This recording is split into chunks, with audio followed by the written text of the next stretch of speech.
बिस्मिल्लाहिर्रहमानिर्रहीम रब्बिश्रह ली सदरी व यस्सिर ली अमरी वहलुल उक़दतम मिन लिसानी यफ़क़हू क़ौली।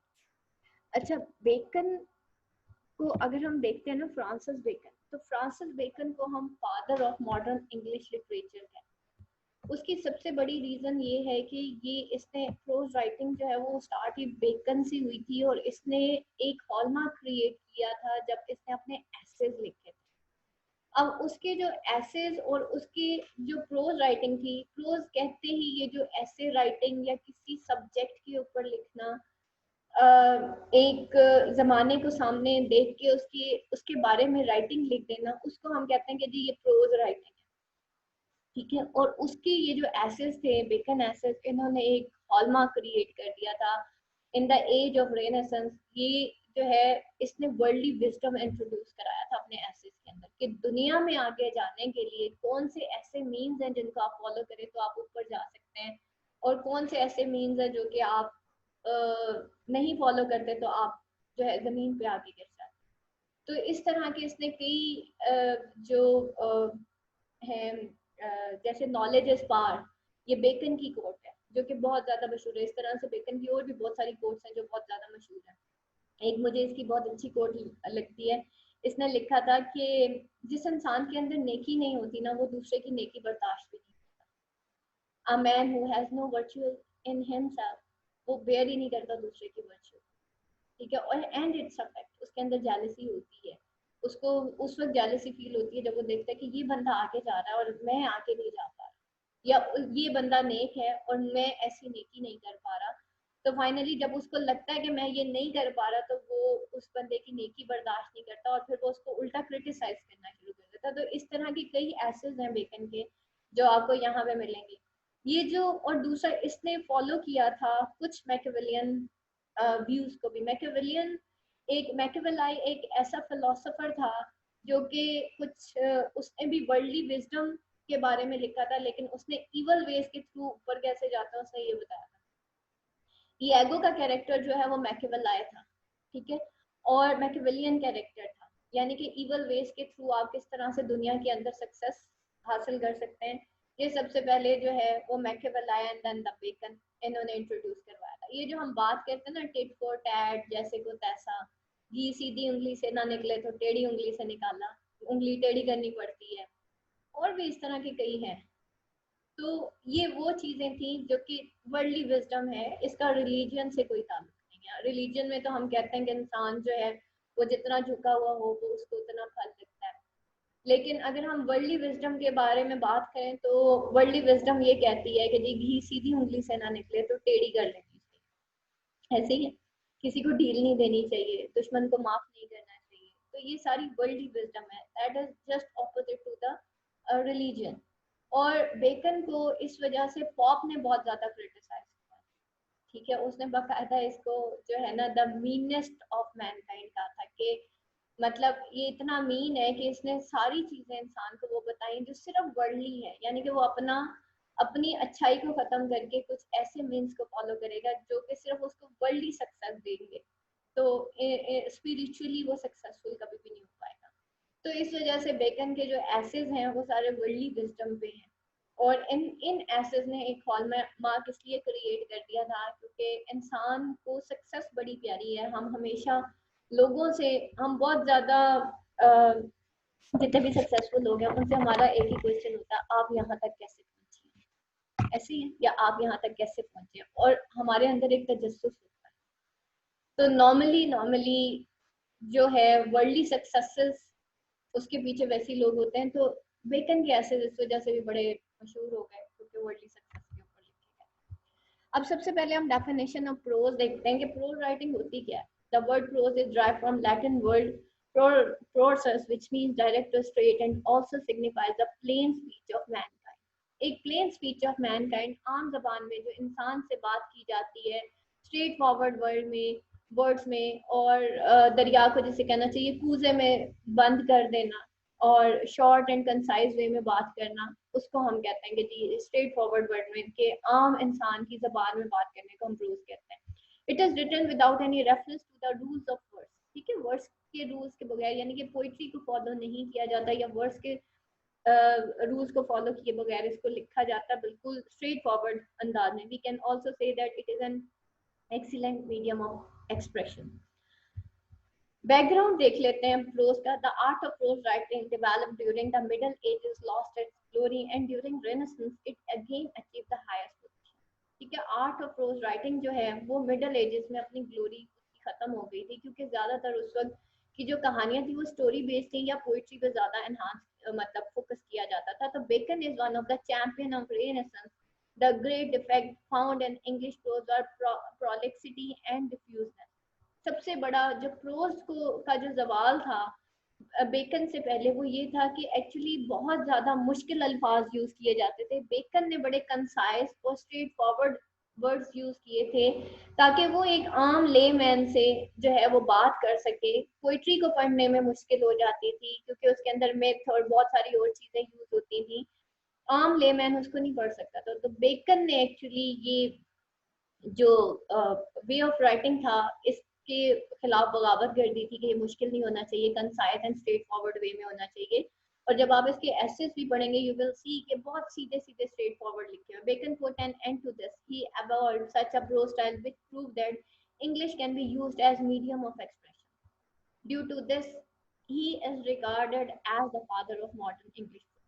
और इसी वजह से क्योंकि उसने इसको मॉड ऑफ एक्सप्रेशन या मीडियम ऑफ एक्सप्रेशन के तौर पर यूज किया था इस प्रोज स्टाइल को, और इसी वजह से उसको father of modern English prose कहा जाता है. Bacon prose style is very distinctive and aphoristic. Aphoristic कहते हैं ऐसे स्टाइल को जो कि वर्ल्डली विजडम बेस्ड होता है. एफोरिज्म कहते हैं छोटी छोटी कोर्स को. Knowledge is power. दरिया को कूजे में बंद कर देना. एक ऐसी कंसाइज कोर्स के जिसके अंदर वास्ट मीनिंग जो है वो आपको मिल जाता है. नॉलेज इज पावर यानी कि कहने को ये जस्ट 3 वर्ड्स हैं जिसको कंबाइन करके एक सेंटेंस बनाया गया, बट इसकी वास्ट मीनिंग. इट मींस कि उसको एक एफोरिस्टिक स्टाइल के अंदर लिखा गया. This is the main reason of his utmost respect and admiration in both literary and non literary circles. और ये इसकी मेन रीजन थी उसकी utmost respect और उसकी admiration in both literary and non literary circles. इसके स्टाइल को देख लेते हैं. बेकन का जो स्टाइल था एफोरिस्टिक स्टाइल था. Bacon style is most remarkable for its terseness and condensation. Terse कहते हैं टू द पॉइंट बात करने को, शॉर्ट वे में बात करने को, मुख्तसर बात करने को. कंडेंसेशन भी उसी को कहते हैं. Although his sentences are brief but they are extremely forceful. Brief थे, जनरल थे, लेकिन बहुत फोर्सफुल थे. He knows the art of making huge statements into average form. उसको पता था कि huge statements को average form में यानी कि दरिया को कूजे में कैसे बंद करते हैं. Which appears to be very captivating and enchanting for readers. The essays of Bacon have to be read very slowly because of the compact and condensed thought. इसको बहुत slowly पढ़ना पड़ता है क्योंकि उसके अंदर बहुत compact और condensed thought है. His essays are true model of aphorism. और उसके जो essays हैं वो ट्रू मॉडल ऑफ एफोरिज्म है. जितनी कोट्स हैं शॉर्ट कोट्स उनको एफोरिज्म कहा जाता है. ठीक है, हम अक्सर पता नहीं आजकल आप लोग ऐसा करते हैं या नहीं करते. अब तो खैर फेसबुक और इसका जमाना आ गया, व्हाट्सएप का कोट सारा दिन ही शेयर होती रहती है.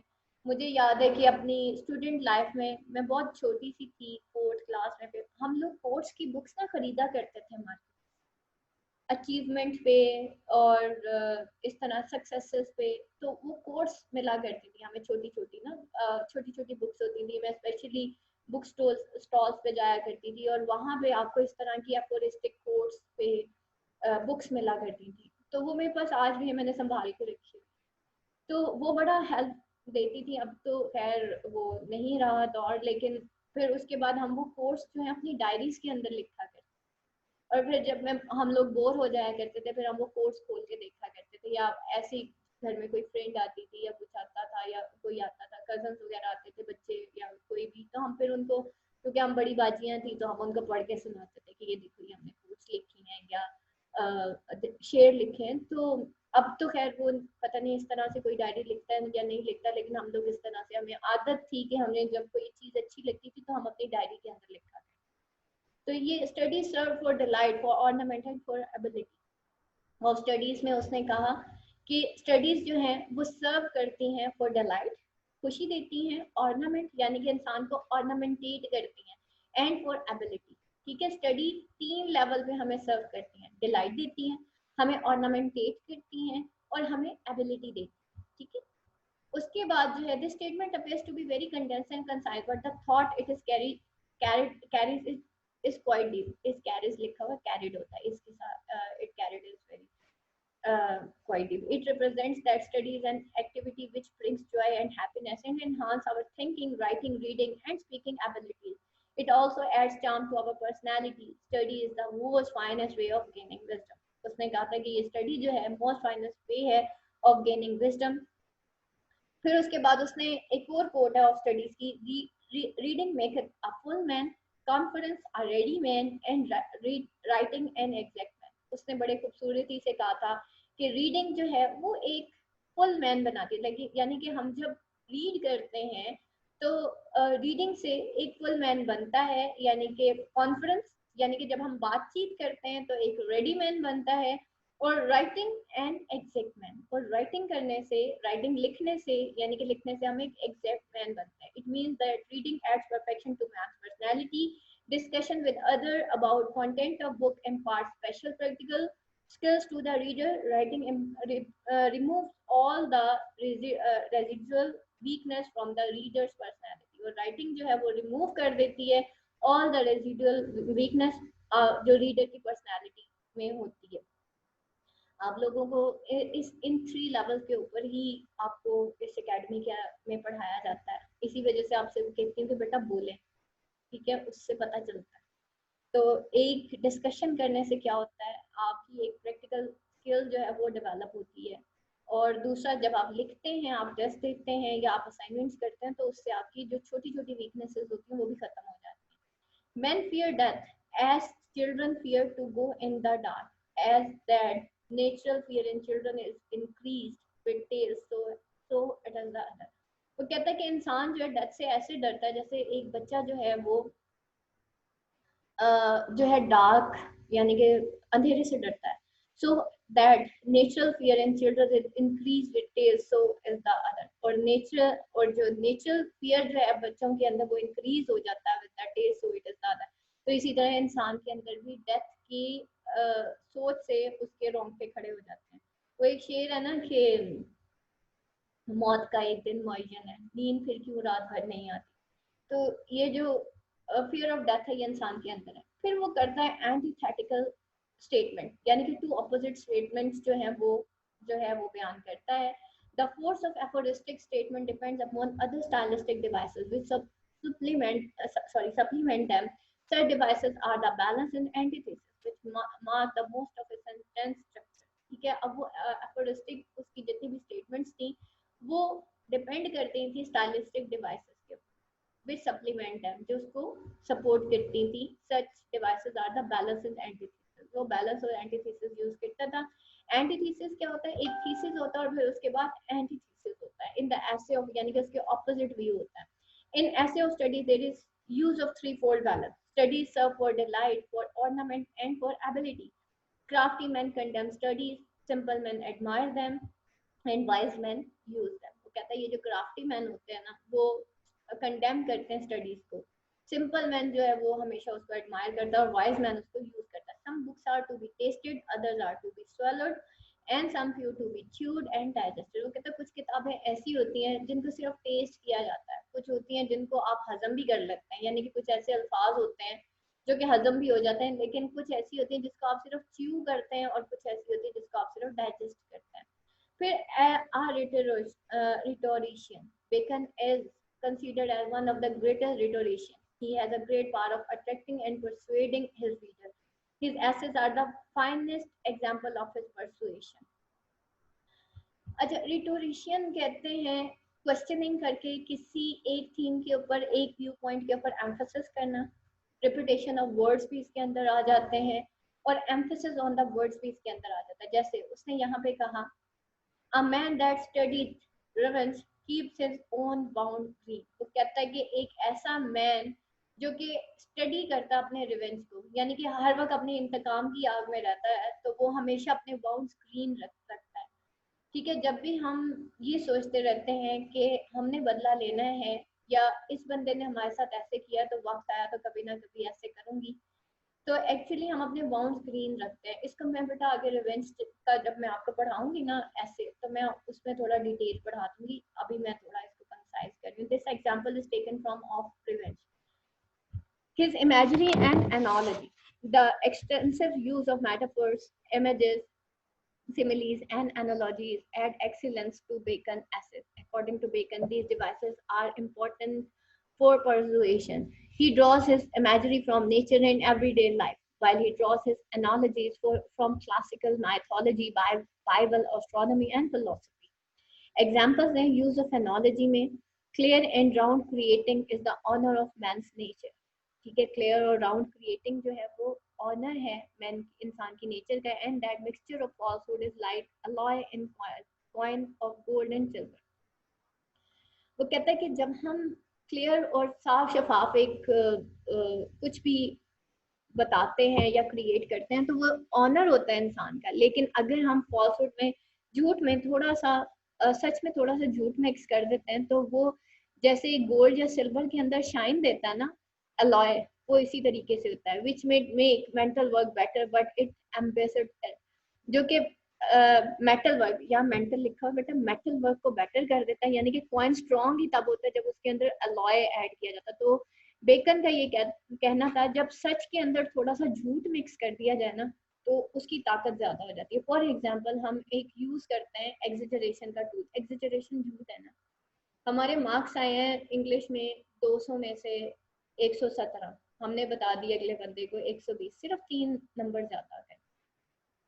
ठीक है, तो वो जो 3 नंबर ज्यादा बताया वो तो झूठ हो गया। और इस तरह से हम नॉर्मली अपने आप को एग्जेजरेट करते हैं। जब कोई पूछता है ना हमसे सक्सेसेस के बारे में, नॉर्मली हम एग्जेजरेट कर देते हैं। और एग्जेजरेशन से क्या होता है, वो जो आपका झूठ सच होता है उसके अंदर इतना सा 1 ड्रॉप ऑफ झूठ मिक्स करने से आपके वो जो सच की क्वालिटी होती है वो और एनहांस हो जाती है। ये बेकन का कहना था, मेरा कहना नहीं है। ठीक है, झूठ झूठ ही होता है। अच्छा, in this essay of truth, Bacon communicates the idea of man natural love of life and proneness to mix falsehood with truth. अब यहाँ पे essay of truth में बेकन कम्युनिकेट करता है of man natural love of life, कि इंसान के अंदर ना एक मोहब्बत है कि वो झूठ से मतलब बहुत ज्यादा मोहब्बत करता है, उसकी वो प्रोन है towards the evil and proneness to mix falsehood with the truth. और हम आम तौर पे फॉल्सहुड मिक्स करते रहते हैं। आप ये देखें, हमारे घर मेहमान आते हैं, हम बड़े थके हुए होते हैं, हम उनको क्या कहते हैं, आए जी आए, आप क्या पियेंगे। अब हमें भूख लगी, हम किसी के घर जाते हैं और वो हमसे पूछता है जी आप कुछ खाएंगे, हम कहेंगे नहीं जी हम घर से खा के हैं। हम झूठ बोलते हैं ना। तो नॉर्मली हम झूठ के आदी हो जाते हैं और हमें पता भी नहीं होता कि हम झूठ बोल रहे हैं। ठीक है, झूठ नहीं बोलना होता। तो ये सारी चीजें हम ये सोच रहे हैं अगला बंदा कहेगा लो जी घर से खाना भी नहीं खा के आया, इसलिए हम झूठ बोल देते हैं क्योंकि हम पीपल कॉन्शियस, इस वजह से हमें नहीं पता होता उस वक्त अल्लाह भी हमें देख रहा है और हम झूठ बोलते हैं।